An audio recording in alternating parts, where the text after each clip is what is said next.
Hello, hello, hello, hello. Happy Friday. I'm just checking all the various places here to make sure that we're live.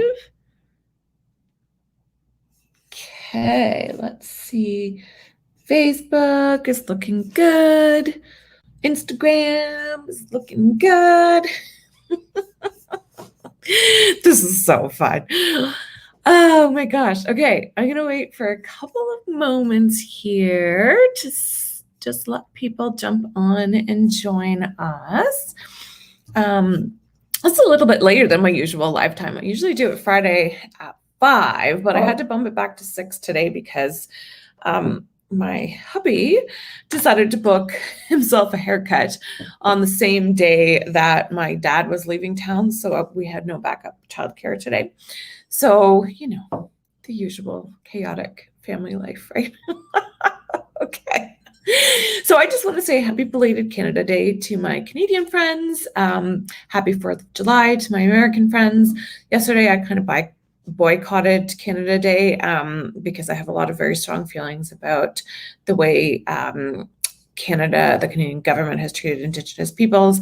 I definitely have mixed feelings because I love living in Canada, but I think there's a deep, deep, deep need for us to change the relationship that we have with our Indigenous populations. And so for me, the way this looks is doing some advocacy on increasing awareness, but also helping people to know how they can take action. And I think the best way that people who are not Indigenous can take action is by supporting the efforts of Indigenous peoples in Canada to create business, to step into leadership roles, to speak out for their people. And this is really deeply important to me. So for me right now, the best way that I feel that I can act is by speaking up, making suggestions to the people who know and trust me as to places that they can make a contribution, and by donating some of my own money. So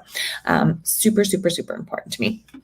Okay, so I am starting to put my big girl pants on and put my Friday lives out there in the world for more people to see.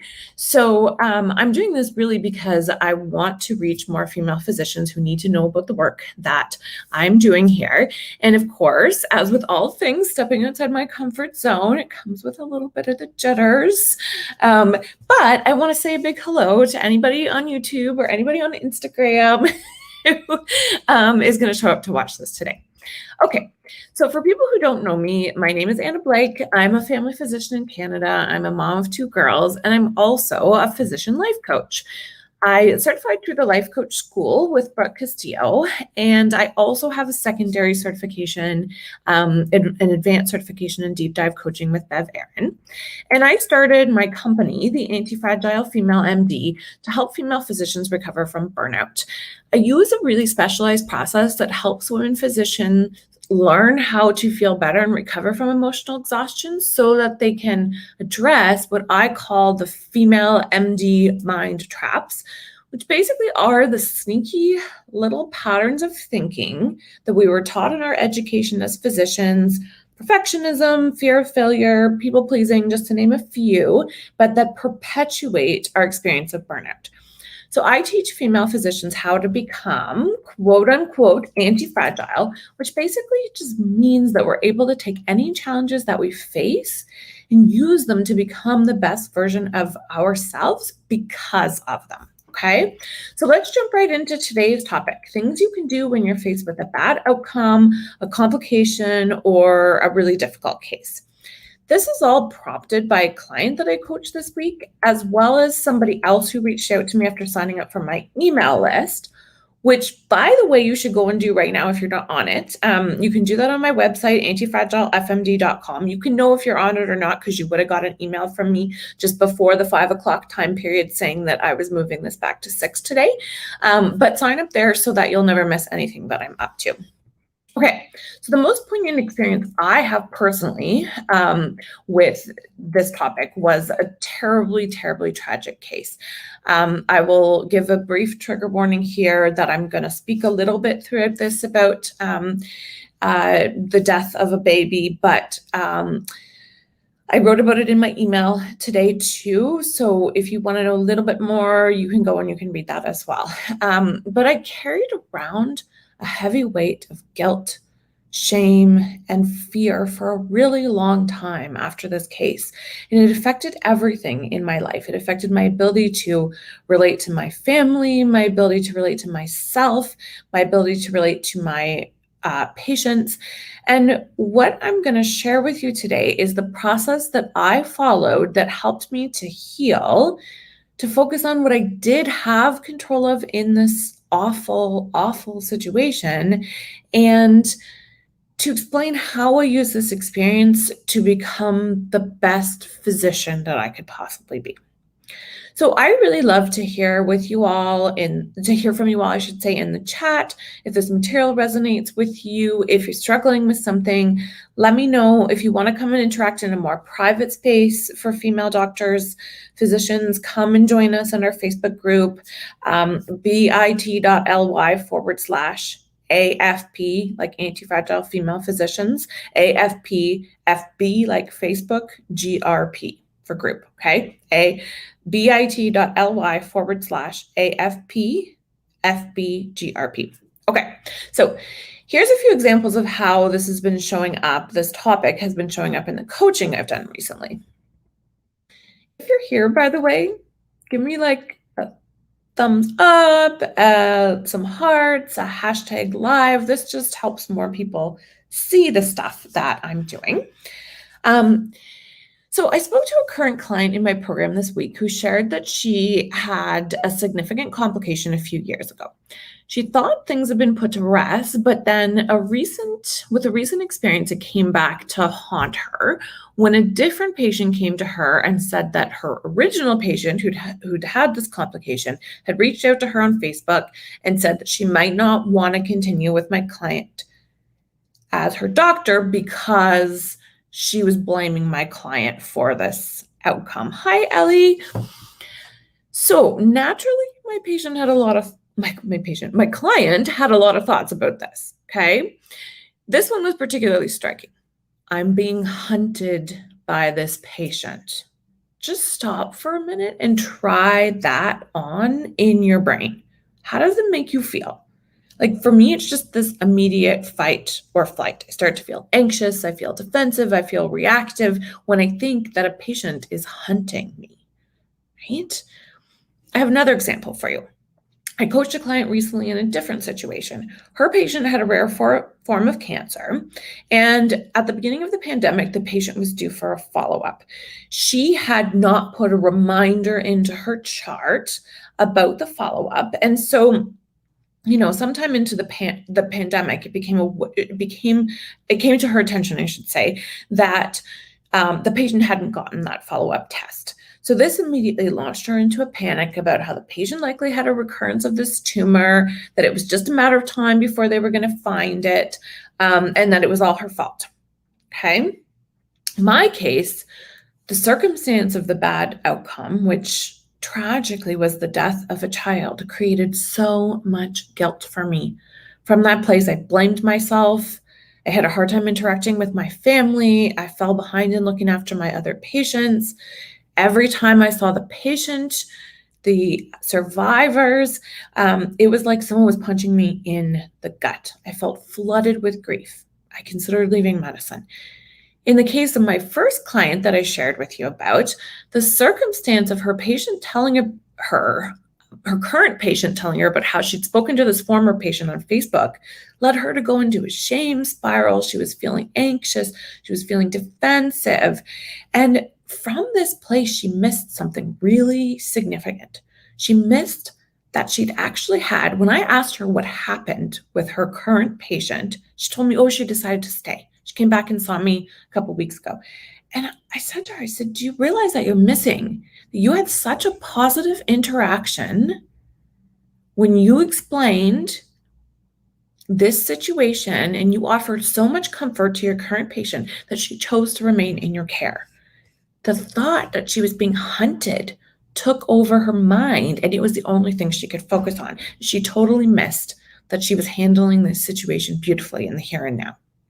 Okay, in the case of my second client that I was talking about, she was spending an enormous amount of time mentally rehearsing that her patient was going to have a recurrence of the cancer. She had no way of knowing, of course, she had no way of knowing of whether or not this patient has this cancer in this patient's body right now, right? She was spending all her time focusing on the action, which was having not recalled this patient for a screening test. And she wasn't spending any time focusing on the patient's co-responsibility for this patient's health, right? In fact, when I asked her about this, she mentioned that she'd actually ordered the test some time ago and the patient had still chosen not to complete the screening investigation. Okay, you guys starting to see a pattern here. If you're new to my work, you might not be able to see it, so I'm going to point it out for you. But all of these women, myself included, have been having a series of thoughts that fueled negative emotion for them, which caused them to take action that they otherwise wouldn't take. Actions that minimize the unique skill set that each physician has, actions that minimize the things that we've done well, and instead lead us to focusing on the things we blame ourselves for, we shame ourselves for, we feel guilty about, and we're afraid of happening. Okay, let me say that one more time. We're having thoughts that are fueling negative emotions for us, and the negative emotions cause us to dwell in all the things that haven't gone well, but we miss all the things that have gone well. We miss the opportunities to learn when we sit around and we self-flagellate, we beat ourselves up. Okay. So I want to just share with you briefly a generic process that I take my clients through and that I took myself through when I was going through this, and that you could apply to your own life if you're dealing with a difficult case or a complication or a bad outcome. Okay. So the first step in this process is learning how to feel your normal human reactions to when something bad happens. Okay. Inevitably, we're going to have a lot of complicated emotions about these sorts of things. Most doctors just stuff these down and ignore them, which leads to emotional exhaustion and burnout. Number two, we're going to make out a list of what is in our control and what isn't in our control. Okay, clearly not everything about our cases can be in our control. We don't control our patient's physiology. There's always things that we can't possibly know. There's limitations to modern medicine. We want to tease these things out of the situation and make sure we aren't mentally or subconsciously holding ourselves responsible for these things. Number three, how do we do this? How do we release the mental responsibility? You can use a really fun tool from the Bounce Back program. Yeah, Ellie, totally applicable to lots of situations, right? Mom guilt is definitely one of them. But this tool is called the responsibility pie. I'm going to maybe share my screen for a second. Let's see. This is going to work. I've never done this. So, okay. Let's see what happens when I do this. Okay.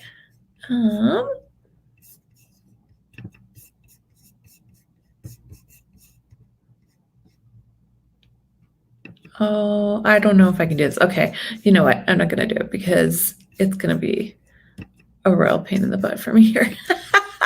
What I'll do is I'll post a slide in the Facebook group. Okay. What the tool is called the responsibility pie. And essentially the way you do this is you list everybody and everything that was involved in the clinical case. Okay. And then you assign a percentage of responsibility to everything and everyone involved. Okay.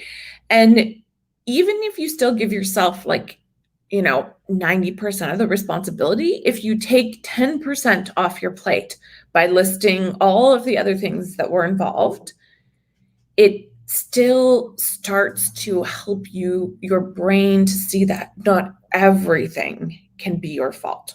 Okay. So you can look up this tool, and like I say, I'll share it in the Facebook group as well for anybody that wants to do it. But the point of it really is to see that in an unpredictable and uncertain events in medicine, that there are lots of things at play. Okay. Then the fourth one is we're going to practice self-compassion until the cows come home, okay? This topic requires a whole other live, which I'm not going to, launch into all of that. I've done several lives on this in the past. I've done several trainings on this in the past. I welcome you to come into the Facebook group and catch those past trainings if you want to know more about how to do this. But really, the task here is to start to create a little bit of separation from our human suffering, okay? And when we aren't totally engrossed in our own suffering, we can see that all human beings suffer. We wouldn't be sitting here watching this today if we hadn't had some kind of experience with a bad outcome in the past, right? We wouldn't be listening to this if we didn't think maybe we could eventually have to deal with a difficult outcome if we haven't had one in the past, okay? It's impossible to never have this affect you in medicine. So give me some hearts right now if you've ever experienced a bad outcome, a complication, or a difficult case in the past, because that is going to help the people who are sitting here feeling like they're all alone know that they are not all alone. Okay, so number 5, we can focus on the survivors. If your bad outcome has involved a death, I can guarantee that there are family members or loved ones who have been left behind to survive this. So for me, this is one of the things that really helped me most in the case that I was involved in. Focusing on taking the best care that I could ever take of the family that had to survive this terrible, terrible loss was the only thing that kept me going some days. In order to do that, I had to create compassion for them. Note, I'm using the word compassion. It's a very important word, okay? I am not saying I had to create empathy. Here's the distinction. All the times when I over-empathized, I found myself caught up in experiencing their grief. There are actually studies that show that when we empathize, it activates the same centers in our brain where we experience pain. But when we feel compassion, it activates the areas of our brain that are associated with taking action, meaning we are compelled to do something to help. Okay, and the very last step I have for you is starting to focus on who you want to be after a terrible outcome. To me, this one is the most important. This is really where we apply anti-fragility, okay, where we become anti-fragile. If we're focusing on learning how to adapt, how to thrive in uncertain circumstances, which, by the way, can happen at any point in time in your life, okay, or in your work, then we can actually build up a skill set that helps us adapt if we're ever facing this situation again, or if we're ever facing this for the first time. The way I do this is by looking at my thoughts, what I'm choosing to make this outcome, this case mean about me as a physician. And if I was focused, if my brain was totally focused on making sure that I was the best version of me ever to help support my patients, to be there for my family if something bad happened in my family, and to be there for myself when dealing with something really painful and really difficult, who would I want to be? When I realized that I wouldn't want to be a person that was totally taken over by emotion, beating myself up incessantly, blaming myself, completely engrossed in telling myself a terrible story about who I am, I found so much freedom. Freedom to believe different things about me, freedom to learn, freedom to be compassionate towards myself, freedom to be compassionate towards my patients. It was like somebody took a set of handcuffs off of me when I applied this filter of anti-fragility. So this is hard work to do, okay? Because it means we have to be willing, like I talked about last week, to let go of our painful story and fight for our growth, fight for recovery. We have to be willing to fight more for that than we are for our painful story. But this is how you actually embody anti-fragility. This is how you become anti-fragile. Okay, that's all I have for you all. I'm going to run over the steps really quickly here again, just to review, okay? Step 1, just learn how to feel what you need to feel, okay? Step 2, make a list of what is in your control and what isn't. Step 3, you can use the responsibility pie to start to release some of the mental responsibility for the things that really are not in your control. Okay. Number 4, self-compassion, self-compassion, self-compassion. Okay. Connect to other human beings. Realize you're not alone. Offer yourself some kindness and comfort for your suffering. Okay. Be present with yourself and be aware when you are suffering and when you need to take that step back and feel your feelings. Number 5, focus on the survivors and how you want to show up for them.